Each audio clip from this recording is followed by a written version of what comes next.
السلام علیکم پیارے بچوں، آج ہم سبق حسن سلوک کا تیسرا حصہ پڑھیں گے۔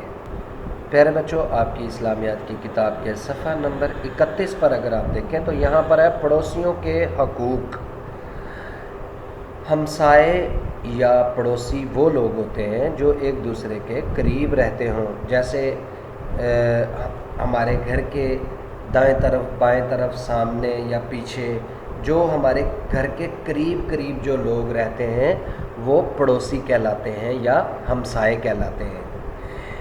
پڑوسی اپنے رشتہ دار ہوں یا غیر رشتہ دار، مسلم ہوں یا غیر مسلم، سب ایک دوسرے کے ہمسائے کہلاتے ہیں۔ یعنی جو پڑوسی ہوتے ہیں وہ چاہے رشتہ دار ہوں یا اجنبی ہوں، یعنی رشتہ دار نہ بھی ہوں، وہ مسلمان ہوں یا غیر مسلم ہوں، لیکن چونکہ وہ آپ کے گھر کے قریب رہتے ہیں، آپ کے قریب رہتے ہیں، اس لیے وہ آپ کے ہمسائے کہلاتے ہیں۔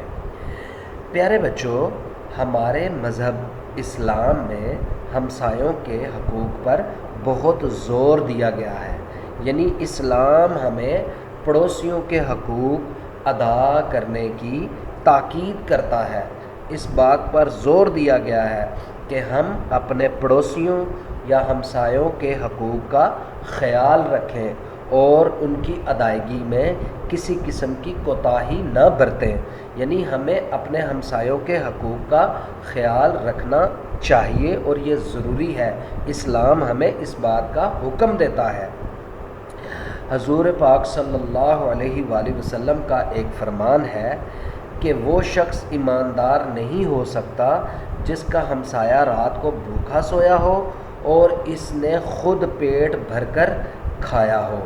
یعنی آپ صلی اللہ علیہ وآلہ وسلم نے فرمایا کہ اگر کوئی شخص یہ کہتا ہے کہ میں ایماندار ہوں، میں ایمان والا ہوں، لیکن اگر اس کا ہمسایہ بھوکا سو گیا اور خود وہ پیٹ بھر کر کھانا کھاتا ہے تو وہ اس کا ایمان مکمل نہیں ہے، وہ ایماندار نہیں ہے۔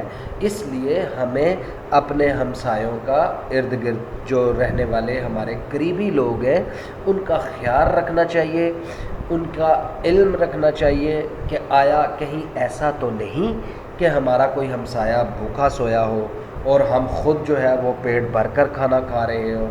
اگر ایسا ہے تو ہمیں اس بات کی فکر کرنی چاہیے، کیونکہ یہ ایمان کا ایک تقاضا ہے، یعنی ایمان اس بات کی ڈیمانڈ کرتا ہے، ایمان اس بات کا تقاضا کرتا ہے۔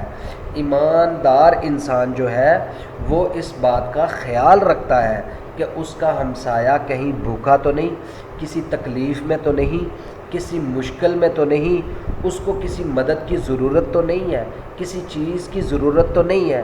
ایک ایماندار شخص جو ہے وہ اپنے ہمسایوں اور پڑوسیوں کے حقوق کا خیال رکھتا ہے۔ ایک اور موقع پر حضور پاک صلی اللہ علیہ وآلہ وسلم نے فرمایا، وہ شخص مومن نہیں ہو سکتا جس کا ہمسایہ اس کے شر سے محفوظ نہ ہو۔ یعنی آپ صلی اللہ علیہ وآلہ وسلم نے فرمایا کہ جو شخص اپنے پڑوسیوں یا ہمسایوں کو تنگ کرتا ہے، ان کے ساتھ ان کے لیے مشکلات پیدا کرتا ہے، ان کے ساتھ اچھا سلوک نہیں کرتا، وہ مومن نہیں ہو سکتا۔ مومن، ایک اچھا مومن جو ہے، ایک مکمل مومن جو ہے، وہ اپنے ہمسایوں اور پڑوسیوں کے حقوق کا خیال رکھتا ہے، انہیں کسی قسم کی تنگی نہیں دیتا، انہیں کسی قسم کی تکلیف نہیں دیتا، بلکہ ان کے ساتھ تعاون کرتا ہے، ان کی مدد کرتا ہے، ان کی مشکل میں کام آتا ہے۔ تو پیارے بچوں، ہمیں اپنے پڑوسیوں کا، اپنے ہمسایوں کا بہت زیادہ خیال رکھنا چاہیے۔ قرآن پاک میں بھی اللہ تعالیٰ نے ہمسائے کے ساتھ نیک سلوک کرنے کا حکم دیا ہے۔ پیارے بچوں، اس سوال کو آپ یہاں تک اچھی طرح سے یاد کیجیے گا اور جو سوالات آپ سے پوچھے جائیں گے ان کے مناسب جواب منتخب کیجیے گا۔ اللہ حافظ۔